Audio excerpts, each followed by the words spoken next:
Sir, আমাকে চিনতে পারছেন স্যার?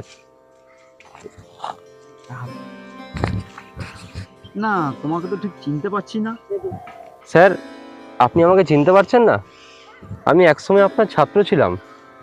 ও, তো বর্তমানে তুমি কি করছো?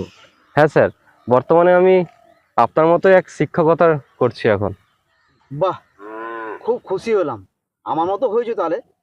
স্যার, আমি আপনার মতো শিক্ষক হয়ে নিজেকে খুব গর্বিত মনে করি স্যার। আমার শিক্ষকতার পিছনে আপনি অনেক অনুপ্রেরণা জুগিয়েছেন আমাকে। ঠিক বুঝতে পারলাম না বাবা, কি কারণ আমি সেটা তো বুঝতে পারছি না। সেদিন এক ঘর ছেলে মেয়ে আমরা সবাই একসাথে পড়ছিলাম।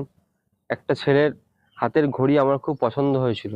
তখন সেই হাতের ঘড়িটা আমি চুরি করেছিলাম। সেদিনের কথাটা আপনার মনে আছে স্যার? শোনো বাবা, তোমাদেরকে একটা কথা বলছি। বলুন স্যার। তোমরা খুব ভালো ছাত্র, তাই আমি অবসর সময়ে তোমাদেরকে নিয়ে আলাদাভাবে শিক্ষা দিচ্ছি। তোমরা খুব ভালো, আগামী দিনে খুব ভালো জায়গায় পৌঁছবে। ঠিক আছে স্যার। স্যার জল খেতে যাবো? ঠিক আছে, যাও।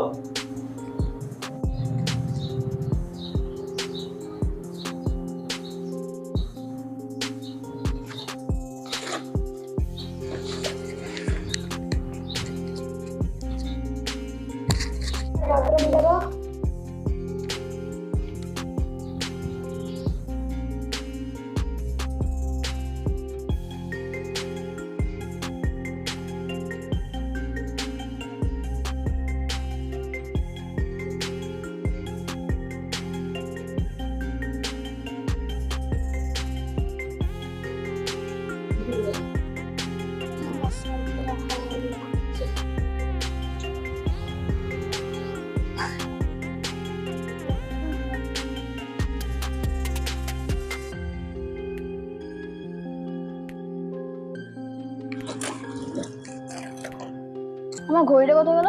এই, তুই কি আমার ঘড়ি নিয়েছিস? না তো। এই, তোরা কি আমার ঘড়িটা দেখেছিস? না তো। স্যার, আমার ঘড়িটা আমি খুঁজে পাচ্ছি না। এই ছেলেরা, তোমরা যদি কেউ ঘড়িটা নিয়ে থাকো, বের করে দাও। স্যার, আমার ঘড়িটা খুব পছন্দের এবং ওটা খুব দামি ঘড়ি ছিল স্যার। কে নিয়েছে স্যার, একটু দেখুন না স্যার। তোমরা উঠে দাঁড়াও, চোখ বন্ধ করে দাঁড়াও।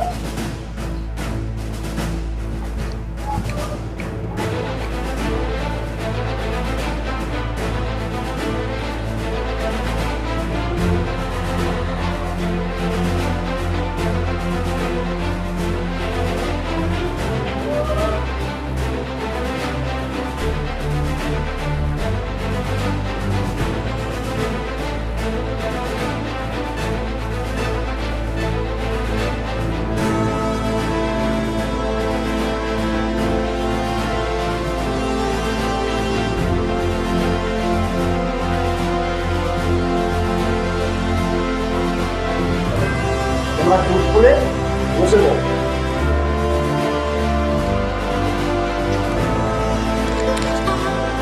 তোমার ঘড়িটা পাওয়া গেছে। স্যার, কোথায় পেলেন? কে নিয়েছিল আমার ঘড়ি? উঠে যাওয়ার দরকার নেই। তুমি তোমার ঘড়ি পেয়ে গেছো, এটাই ভালো। ঠিক আছে, এই নাও ঘড়িটা। ধন্যবাদ স্যার।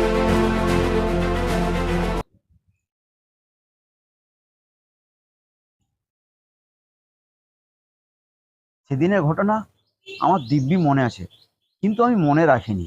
কারণ সেদিন তোমাদের চোখ বন্ধ ছিল না, আমারও চোখ বন্ধ ছিল। কিন্তু আপনি কাউকে কোনো কিছু না জানিয়ে আমাকে আলাদাভাবে বলে আমার সেদিনকে মর্যাদা সবার মাঝে আপনি রক্ষা করেছিলেন স্যার। সেই দিন থেকেই আমি আমার বিবেকের দংশনে ভুগছিলাম স্যার। আমি আপনার সাথে ভালো করে কথাটাও পর্যন্ত বলতে পারিনি। বলো বাবা, কোনো শিক্ষক চায় কি তার ছাত্রকে চোরের বেশে? শিক্ষক চায় বীরের বেশে, বুঝলে? বীরের বেশে চাই। আমার গর্ব, তুমি আজ সমাজে মানুষ গড়ার শিক্ষক হয়েছ। এটা আমার কাছে অনেক বড় পাওনা। তোমরা সমাজে এগিয়ে যাও, সমাজকে রক্ষা করার চেষ্টা করো। তোমরা দেশের ভবিষ্যৎ। আমি তো এটাই চাই।